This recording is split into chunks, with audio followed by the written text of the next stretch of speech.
नमस्कार. जनतेचा आवाज 24/7 न्यूजमध्ये आपल्या सर्वांचे स्वागत. पाहूया बातमी आताच्या घडीची. वंचित बहुजन आघाडीची जिल्हास्तरीय बैठक संपन्न.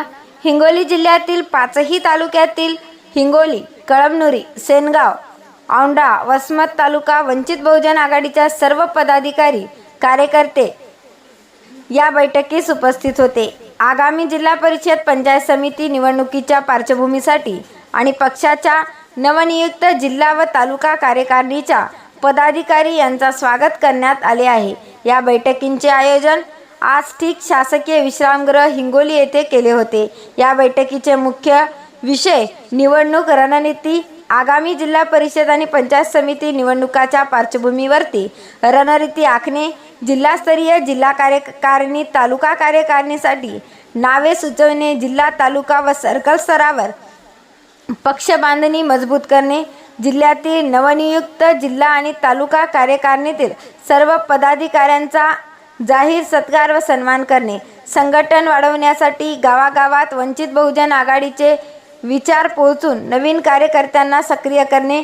या बैठकीचे प्रमुख मार्गदर्शक म्हणून ज्ञानेश्वर सुलताने साहेब, प्राध्यापक सुरेश शिरसाट सर, समन्वय वंचित बहुजन आघाडी हिंगोली हे होते. तर अध्यक्ष शिवाजी खरात, महासचिव ज्योतिपाल रणवीर, समन्वयक सुनील खिल्लारे, अशोक कांबळे आदी पदाधिकारी उपस्थित होते.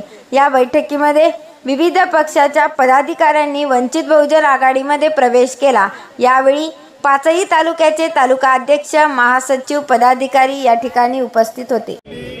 जिल्ह्याची नवीन कार्यकारिणी आणि तालुक्याच्या नवीन कार्यकारिणी गेल्या 2 महिन्यापूर्वी जाहीर करण्यात आली आणि त्यानिमित्त त्यांचा सत्कार व जिल्ह्याचा आढावा आणि त्या माध्यमातून येणाऱ्या जिल्हा परिषद पंचायत समितीच्या निवडणुकीसंदर्भात व्यूहरचना कशा पद्धतीने पुढे जावं या संदर्भात आज अतिशय चांगली बैठक झाली आणि जिल्ह्यातील सगळीच कार्यकर्ता मंडळी प्रामुख्याने इथे उपस्थित झाली.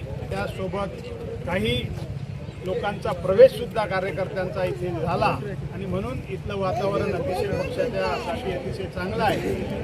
येणाऱ्या काळात हिंगोली जिल्ह्यामध्ये जिल्हा परिषदेवर वंचित बहुजन आघाडीचा सत्ता कशी येईल या संदर्भात सगळं कार्यकर्त्यांना सांगितलं आणि कार्यकर्त्यांची सुद्धा अतिशय अपेक्षा वाढलेल्या आहेत आणि चांगला कार्यकर्ता आणि चांगला चळवळीतल्या कार्यकर्त्याची इथे भरपूर भरणा असल्यामुळे या जिल्ह्यात येणाऱ्या काळात वंचित बहुजन आघाडीची सत्ता आम्ही जिल्हा परिषदेत नक्कीच स्थापन करू.